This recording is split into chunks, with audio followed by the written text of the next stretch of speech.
हमारे साथ जुड़ गए हैं मध्य प्रदेश सरकार के मंत्री, कैबिनेट मंत्री विश्वास सारंग जी। विश्वास जी, बहुत बहुत शुक्रिया आपका विस्तार न्यूज़ से बात करने के लिए। पर इतने बेफिक्र दिख रहे हैं आप, क्या खास वजह इस बेफिक्री की? एग्जिट पोल या कुछ और? देखिए, निश्चित रूप से हमारा जो भारतीय जनता पार्टी ने जो कहा था कि 400 पार और फिर एक बार मोदी सरकार, वो एग्जिट पोल में भी स्थापित हुआ है। तो प्रसन्नता इस बात की है कि ये देश परम वैभव तक पहुंचने वाला है। इस देश में नरेंद्र मोदी जी फिर से प्रधानमंत्री बनेंगे और पूरी दुनिया में जो विश्व बंधु के रूप में हिंदुस्तान को स्थापित करने का हमारे पूर्वजों का सपना है वो साकार होगा।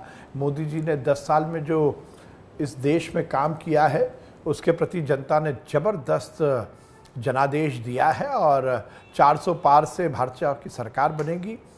तो ये केवल भारतीय जनता पार्टी के कार्यकर्ता के रूप में ही प्रसन्नता की बात नहीं है।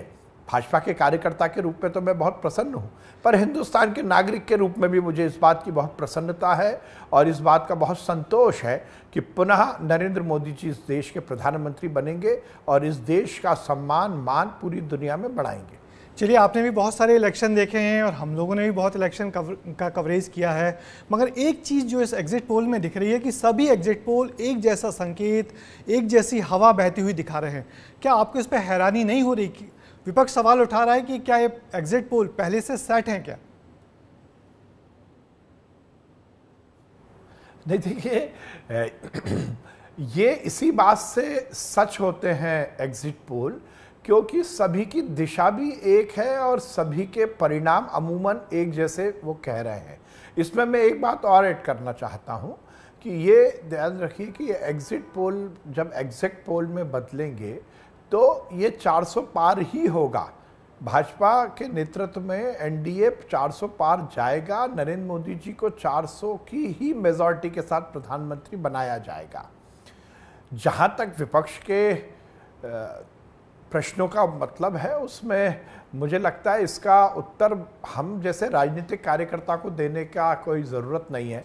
इसका उत्तर तो आप देंगे, मीडिया हाउसेस देंगे, क्योंकि मीडिया हाउसेस ने ये सर्वे किया है, ये एग्जिट पोल किया है, ये भाजपा ने नहीं करवाया। अब आश्चर्य है कि कांग्रेस अभी तक ईवीएम को गाली देती थी, अभी तक चुनाव आयोग को गाली देती थी, हमें गाली देती थी, अब वो मीडिया को भी गाली देने लगी।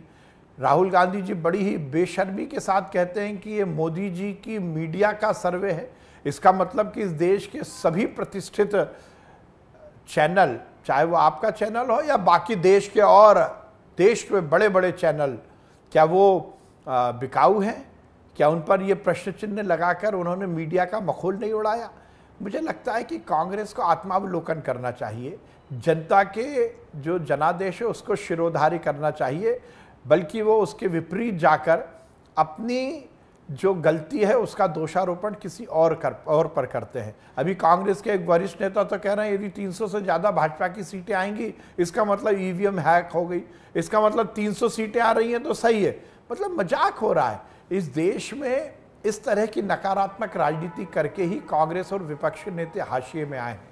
उनको चाहिए कि वो कमरे के अंदर बंद हो, आत्मावलोकन करें, अपनी नीति, अपनी नीयत और अपने नेता पर विचार करें, ना कि ईवीएम पर या मीडिया पर अपनी हार का ठीकरा फोड़े। अच्छा, पर एक बात बताइए, यदि ये एग्जिट पोल आपके खिलाफ होते, आपकी पार्टी के खिलाफ होते, तो भी आप इसी तरह स्वागत कर रहे होते, खुश होके जैसा अभी कर रहे हैं? ब्रजेश भाई, बड़ा आश्चर्य की बात है आप ये प्रश्न पूछ रहे हैं। क्यों होते? मेरी मौसी को मूछें होंगी तो मैं उन्हें मामा कहूँगा, ना मौसी को मूछें होंगी ना मामा कहेंगे।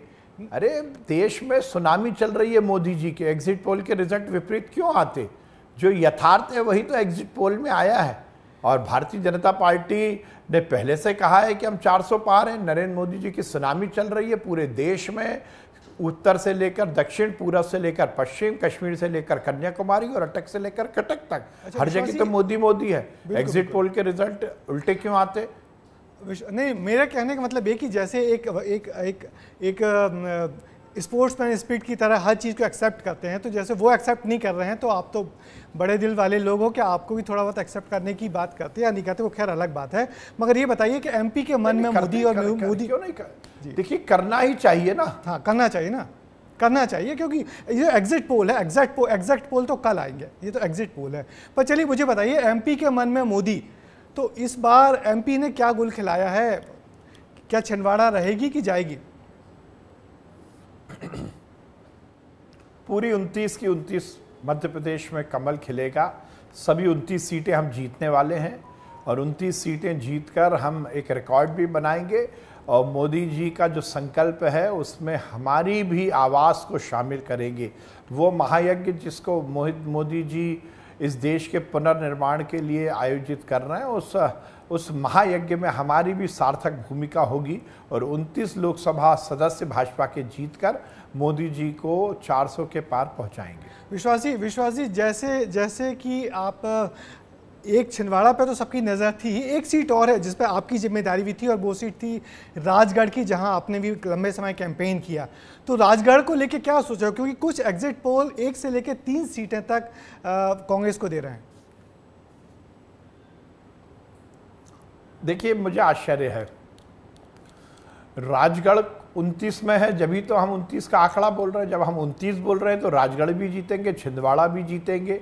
और एग्जिट पोल में कौन सी 3 सीटों पर बात हो रही है तो अभी तक सामने नहीं आया। मैंने पहले ही कहा और बहुत विनम्रता के साथ कह रहा हूँ कि पूरी 29 सीटें भाजपा जीतेगी और हम प्रचंड बहुमत से जीतेंगे। कोई भी किसी भी तरह का शक या संदेह नहीं।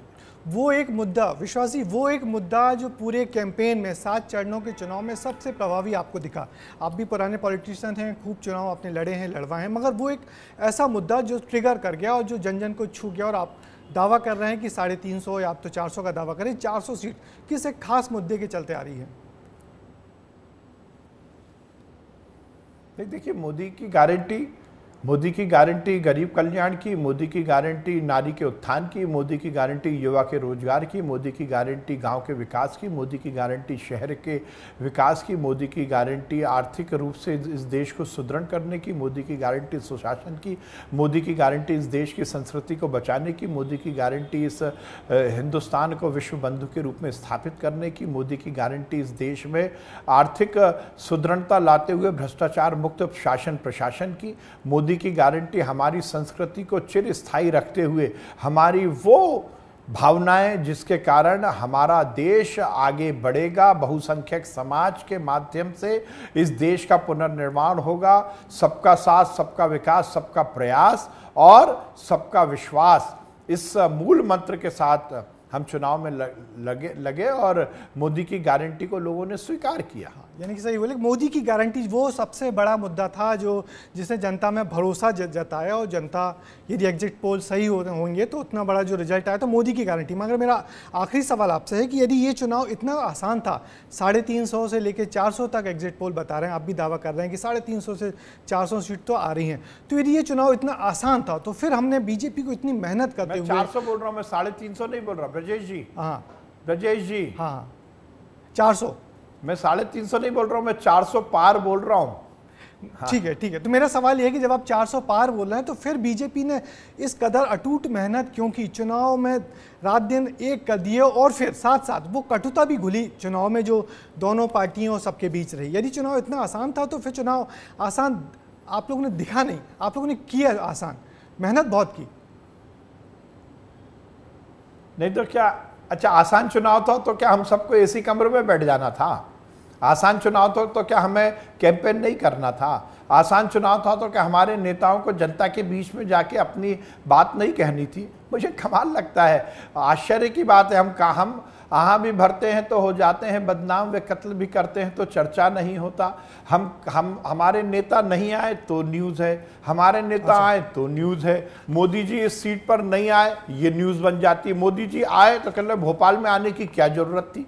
अरे देखिए, यही मोदी जी का कार्यकर्ता भाव है, यही भारतीय जनता पार्टी का काडर है कि हम चाहे प्रधानमंत्री पर कुर्सी पर बैठा हुआ हमारा कार्यकर्ता हो या बूथ स्तर पर काम करने वाला हमारा कार्यकर्ता हो, एक लय से हमारे विचार, हमारे कार्यक्रम को लागू करने के लिए और उसके माध्यम से जनता की सेवा करने के लिए चुनाव को हम सीरियसली लड़ते हैं। और यही भारतीय जनता पार्टी के काडर की सबसे बड़ी खूबसूरती है और आपकी पहचान भी कि चुनाव जी जान से लड़ते हैं, जुट के लड़ते हैं। आपका बहुत बहुत धन्यवाद विश्वास जी, विस्तार न्यूज़ से इतना हमारे साथ जुड़ने के लिए।